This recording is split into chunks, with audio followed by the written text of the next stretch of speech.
Alright, today I will be talking about endoscopy today with mostly small animal, but this can be dealt in larger animals like horses and cattle and such, but today is predominantly small animal.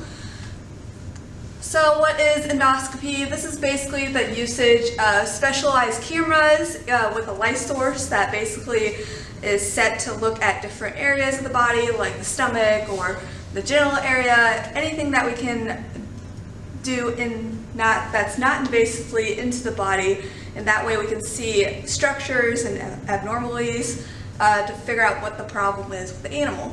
So this is basically performed for diagnostic reasons, so you could have an abscess or a tumor that needs to be evaluated. This would be a great usage of the endoscope for that, and like I said, it allows for visualization of the abnormalities. But some of the important parts of this process is either having a rigid or flexible tube. So down here in the lower right, you will see a diagram of the endoscope. Like I said, the flexible tube that's on the end. This allows veterinarians to see pretty well in cavities like the stomach and intestines pretty well, and has that flexible tube to see that. It also has a lens system, obviously, to see dark areas of the body so that you can easily see what's going on. This endoscope is connected to a computer of some sort with a camera function. So upper right, you'll see a veterinarian with the endoscope with the computer. He is looking at some cavity of the body of the animal, but that computer connection pretty much allows the veterinarian to see what he's doing. And then also you can have an additional channel of the endoscope to basically insert like biopsy clamps, like I said down below. This allows for tissue sampling in like tumor situations and anything procedure-wise like that. So some types of endoscopy, like I said, you have both flexible and rigid endoscopy. Both deal with different areas of the body. Most likely your flexible is dealing with the upper respiratory, also your stomach with the colonoscopy, or also with intestines as well. The rigid is mostly likely for your urinary tract, or basically a laparoscope of a section of an animal and see what is in those cavities. That is a little bit more invasive procedure than the flexible, but regardless, we do what we can to see what the problem is. Now, like I said, there are multiple procedures you can do with endoscopy. Respiratory tract, that's your upper nose, your upper bronchial tubes, lower bronchial tubes. See if the animal has a sinus infection, that's also good to use for this. Upper gastric, so look in the esophagus or in the stomach for ulcers, and then also in the duodenum and everything that has gastric issues with that. Lower gastric with ileum and also the colon. Also urinary endoscopy with the vagina or the urethra or anything that's causing problems that we can't diagnose just by looking at the animal or with other blood tests or anything like that. And then you have interventral endoscopy, so this is basically foreign body removal. Your dog might accidentally eat something, you need to get that out right away. This is a great use of invasively not penetrating the animal or opening it up for surgery. That way it's a lot better for it. Also, feeding tube placement. This is a great way that the veterinarian can look down the esophagus to see if there's a clear view before putting down the feeding tube.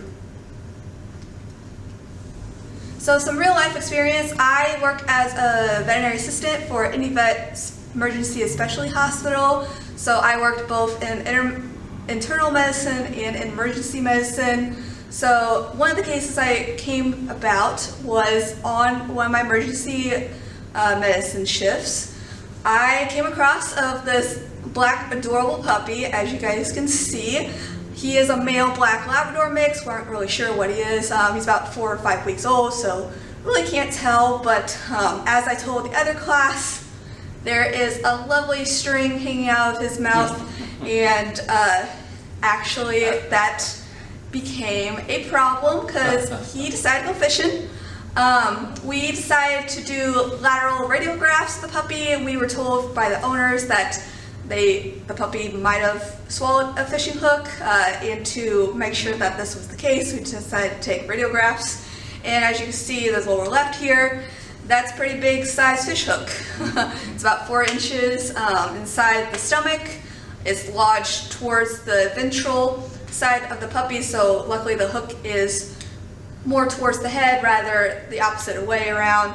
That way it's not at this angle looking like it's on any tissues, but as I said, you can't really tell if there's any tissue damage here because it just shows the bones and everything. So to see if there's any damage and to remove it, we decided to do an interventral endoscopy.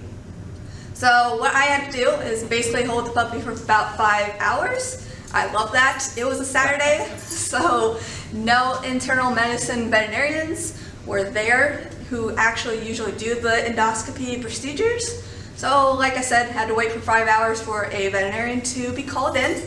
I obviously love this because I had some bonding time with the puppy, but I did this so that we could not have the puppy swallow the hook more and that it doesn't get caught on anything. And you were holding the line, weren't you? Yes, I was. I was holding on the line because we don't want the hook to proceed more towards the duodenum and everything. Once the veterinarian was here, we got a catheter placed in the puppy's arm and then anesthetized for the endoscopy procedure. They're usually anesthetized for about like 15 minutes, usually depending on the length of the procedure, but ours was about, I would say 15 to 20 minutes. So we underwent the interventral endoscopy.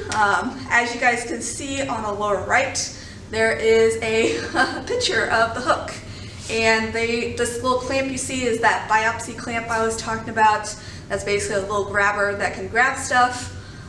So we hooked onto that, and luckily the hook was not embedded into the stomach wall, so we could easily get it out without harming any of the tissues. No, it was in the stomach though, right? It was in the stomach. It wasn't any further, it was in the stomach. Right. Okay. It was about to go to the duodenum, yeah.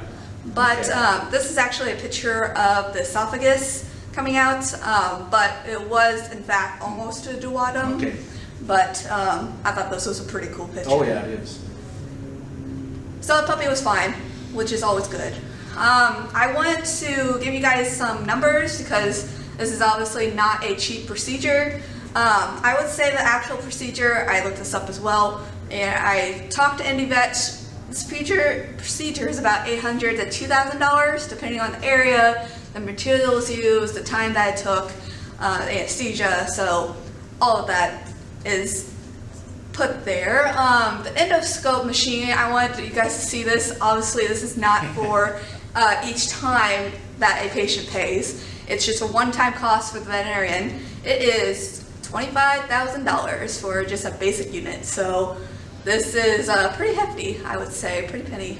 So if any of you guys want to be veterinarians and want to have an endoscope, that's what you got to pay. All the equipment costs. Yes, all that factoring into that. I also wanted to just say for this particular case, the emergency visitation fee was about $150, pretty standard. The consultation of talking with the owner, with the veterinarian, was about $100 just to say what we're doing procedure-wise and everything. Anesthesia was about $65 per half hour, so we would probably charge them a little less depending on it, but usually we just round it off to the $65 per half hour. In this situation with the puppy that you saw, no medications were used because the precise procedure, no tissues were harmed, no bleeding, no ulcers. So luckily this patient didn't have to have medications. But if we had like a tumor that was removed, or if we had stitching of a sinus cavity or something like that, we would have to probably medicate the certain animal. But after that, I am concluding. Okay, great.